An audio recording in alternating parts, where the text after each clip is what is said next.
Mike, obviously at this point in your career, you've kind of fought all over the world. Is there anything fun about coming back home and fighting in California?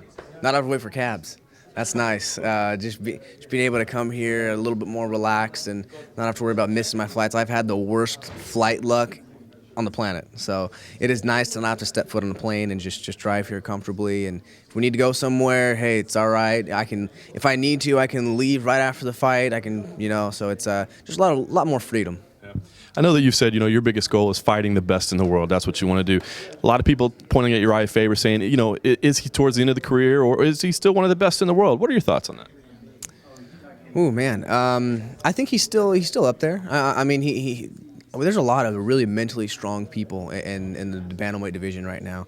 Cruz, Faber, Barao, they're all very mentally strong, and you have to be to get to this level. Done a lot of people right now that I think with a lot of mental weaknesses, and Faber's one of those guys. He's very consistent. He's got right up to the top and got knocked down many times, and he just keeps going like it never happened, and that's what you need to do. So he's done an amazing job with his consistency and getting right back on the horse and not changing anything negative and adding some positives in there. So I don't think that he's on the down track or anything like that. He has had a lot of fights. And I think more than anything, all those fights, it takes a lot of energy. And you have to have a special person to love it and to want to do it that long. I wouldn't want to fight that long, So the fact that he loves fighting that long, that's more power to him. And I don't think he's on the downward spiral yet.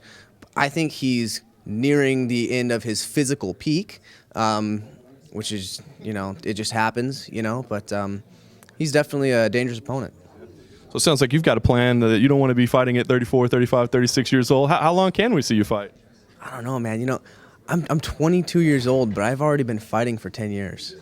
And that seems ridiculous. That I'm 16-2, I think. So that's 18. So I've had 28 fights already. I'm 22 years old. That's a lot of fights, And I love the sport for what it does, but I'm not gonna have any trouble hanging up my gloves. I love my family, and there's a lot of things I love to do. This is just the first thing of many for in my life. I don't feel like I'm supposed to be just tied down to one sport or one area for the rest of my life. There's a lot of things I want to do, and this is just one of them. Is it as simple in looking at this fight as you need to get your hands on him, touch him up on the feet early? If he wants to win, he's got to out-wrestle you. Is it that simple? I don't think it's that simple. I think we're both good in all areas, and you have to be careful anywhere.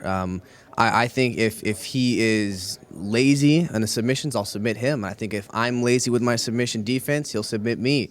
Both of us, we have a lot of TKOs by strikes, a lot of submissions, and we're dangerous everywhere.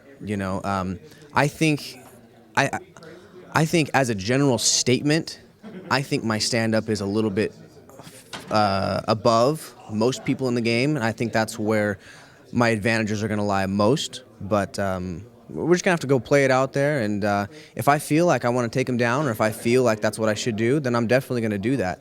Or I'm going to at least attempt, and he's going to at least attempt if he feels like that's where it's going to go. So I think it's going to be everywhere. Obviously, you're just one fight removed from your shot at the title, but this is number 2 versus number 3 in the world. I mean, you get a win there, there's nobody left but number 1. Do you think it's too soon to be thinking about another shot at the title? Could you possibly be in line for the winner, or are you considering that?